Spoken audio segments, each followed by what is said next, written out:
20 साल बाद बदलेगा सफर। शुरू होगी परी और राजीव की बेटी की नई कहानी। जी हाँ दोस्तों, परिणीति की कहानी में आने वाला है एक बड़ा जनरेशन लीप। अब दर्शकों को देखने को मिलेगा एक नया सफर।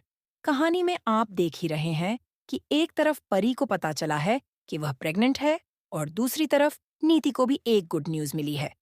अब वह भी मां बन सकती है।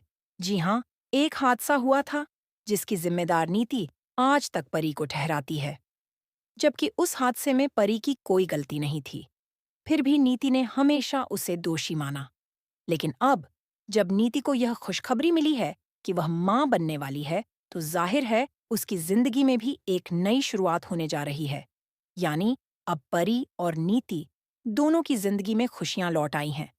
वहीं दूसरी ओर मेकर्स ने फाइनली यह बड़ा फैसला ले लिया है कि अब शो में आएगा 20 साल का लीप।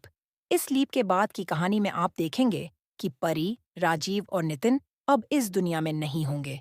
यानी उनका सफर खत्म हो चुका होगा। अब मेकर्स ला रहे हैं एक नई स्टार कास्ट और एकदम फ्रेश कहानी, जिसमें सारे किरदार नए होंगे। साथ ही कहानी में भरपूर ट्विस्ट और टर्न्स भी होंगे।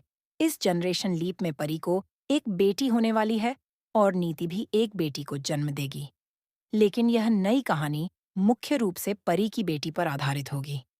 20 साल बाद का यह सफर बेहद इंटरेस्टिंग और लाजवाब होने वाला है। अब देखना दिलचस्प होगा कि जैसे कभी नीति ने संजू को परी से छीन लिया था, क्या अब कोई परी की बेटी का प्यार भी छीनने की कोशिश करेगा? इसके साथ ही एक और सवाल उठता है, क्या लीप के बाद भी आंचल साहू ही अपनी बेटी का किरदार निभाएंगी या फिर किसी नए चेहरे की एंट्री होगी? फिलहाल दोस्तों, हमें कमेंट करके बताएं कि आप शो में 20 साल का लीप देखने को लेकर कितने एक्साइटेड हैं।